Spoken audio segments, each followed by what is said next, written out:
Hello, everyone. I hope you're having a wonderful day, wonderful afternoon, wonderful morning, wonderful night, wherever you're tuning in from on this beautiful planet Earth. Welcome to my channel. My name is Andrea, and I hope you're staying connected. I hope you're staying wild and just connected to your heart and wild in your heart and soul, exploring this beautiful planet Earth. And today I wanted to talk to you about ego. La, la, la, la, la. What exactly is ego? So you heard it a million times in school, in high school, university, your friends, your family, now Instagrammers, YouTubers, everybody's like, fight your ego, how to deal with your ego, and then you say to your partner, coworker, oh my god, this is your ego speaking. And a lot of the times we don't even know what that actually means. So I wanted to clarify this and just give you a few tips that I've been using personally to help me understand this subject more and just adapt to my own ego, right? So ego um, is like this big guardian, and he of of us. So he basically protects us. Ego is something that just shows up in our childhood, and it is there to protect us from the bad things in our life. So how does it really work is that as little kids, we live in the world that is centered around us. So we think things are happening to us and because of us, so the way we are. So when you hear your parents say, you were bad, or you shouldn't have done that, or even things like, you're like your dad, as little kids, a lot of the times we're for sure able to read energy, but a lot of the times we don't even understand the words. I mean, we barely speak.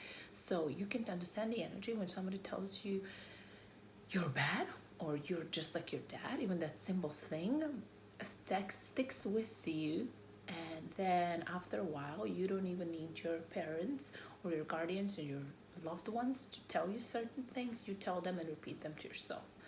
And so that is what ego comes into play, to protect us from actually what we really feel. So ego is not a bad thing. It's not necessarily always a good thing. So you have to get to know yourself and when you react through your ego and how to handle those situations. So that is basically how it works. There are a few situations that I noticed in myself that I've been able to uh, separate myself from ego. So that is another thing that is really important, is understanding that we are not our beliefs, we are not our things. That is the little child in us acting up when ego comes to protect us thinking that I am my actions. So if somebody attacks me and tells me, we understand that as an attack. So for example, if you're in a store and somebody says, hey, can you wait up, or just pushes you a little bit in the walk, actually, if you start attacking them and overreacting, that is your ego acting. So if it's really hard for you to control your emotions, your actions, if you think that the world is happening to you, and if you don't own your emotions but you're a human owned by emotions, for sure you have to do some ego work. But don't be desperate. I mean, that's all the fun in life, and that's the path, right? The journey. We want to grow. We don't want to stay where we are. Actually, accept where you are, but always one better, right? Enjoy where you are, one better. The situations that I was talking about, that I noticed in myself, one of the situations when my ego shows up, I called unique story, which is when I feel sorry for myself, when I think nobody understands me, nobody has ever been through what I've been through, nobody knows how it is. So you are putting yourself as a person who is so unique that nobody can relate to you. And when you put it this way, it really sounds so absurd, right? So another situation that I noticed is center of attention. I call it center of attention, which means that I people believe that they're being watched and constantly what are others going to think, did they see me doing this. It can be a physical thing, especially like in teenagers, like, oh, did they see that I fell, that I almost fell down, or did they laugh at me? Or for adults, like, what are they gonna think, what are they gonna say, what a neighbor is gonna say, what is my coworker gonna say. So all of those things really don't matter, because most of the times those people don't even pay attention to you, right? They have their own lives.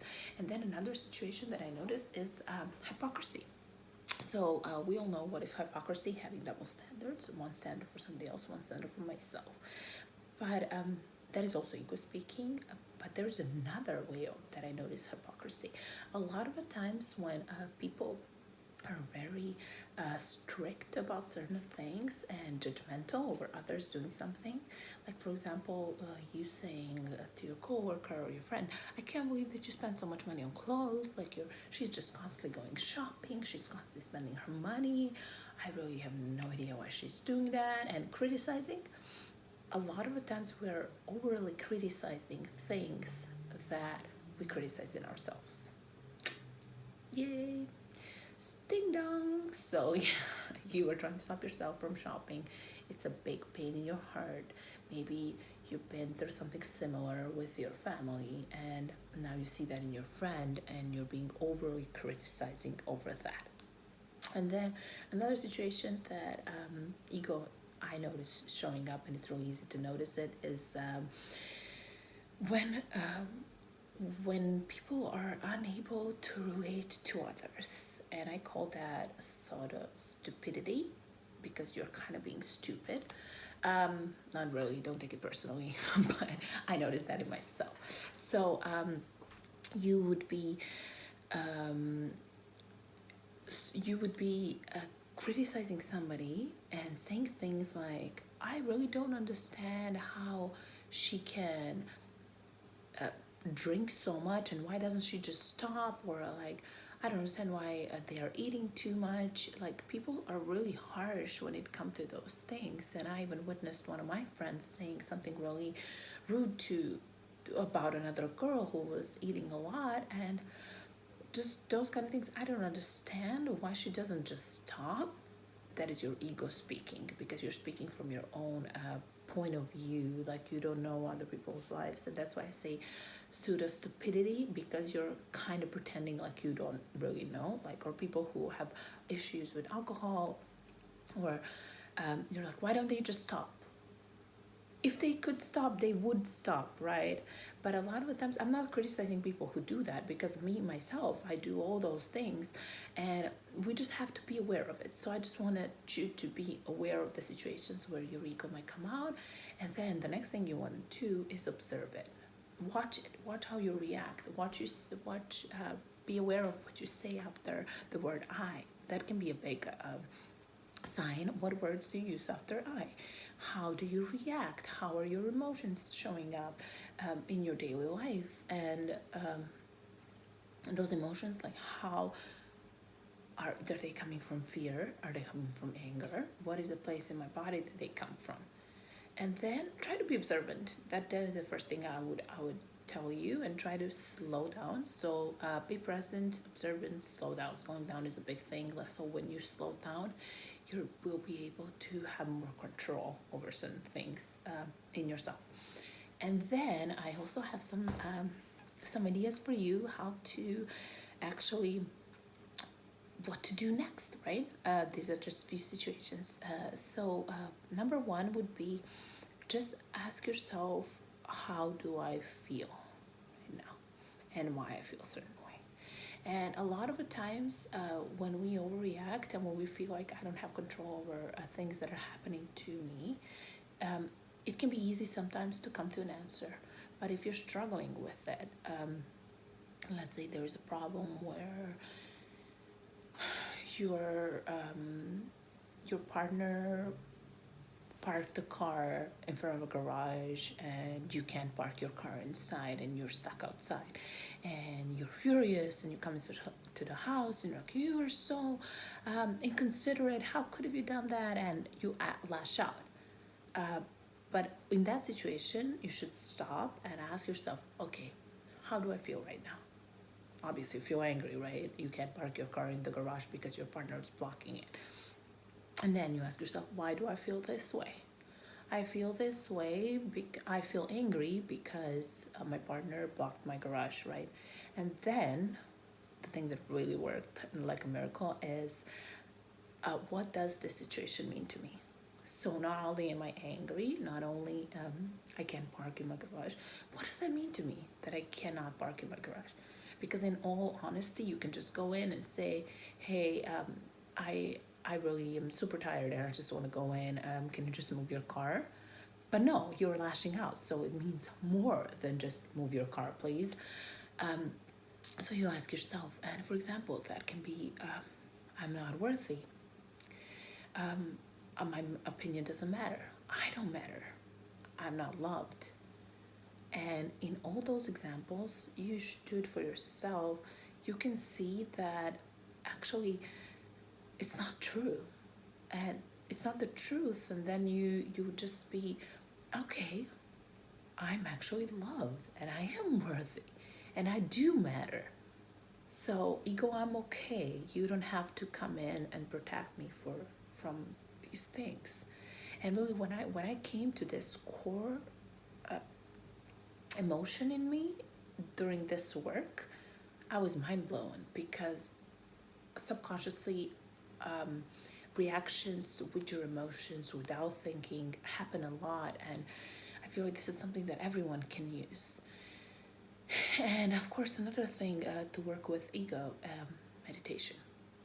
Meditation. What else? I mean, as you meditate, you're present in the moment, you're aware of the things happening, you slow down and you just feel it. And maybe you can meditate on the emotion that you came up with the first exercise. So let's say it's, I'm not worthy of their attention, of my partner, for example, that example that I gave you.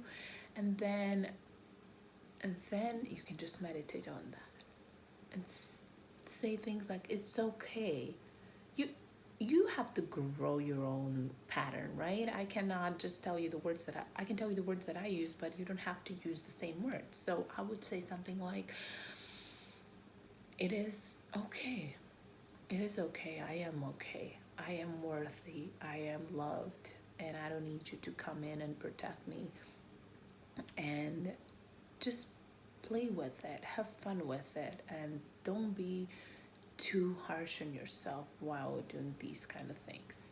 And just remember that there's a reason ego is there, and it's not our enemy, it's our friend, it's our protector, it's our guardian. So the fact is, the goal is not to diminish ego and destroy it. It is to control it and use it when we want to use it, right?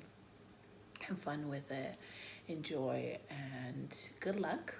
Let me know if you have any questions, or let me know how these exercises worked out for you. I hope I clarified some things for you, and have a wonderful rest of the day, and I'll see you soon. Bye.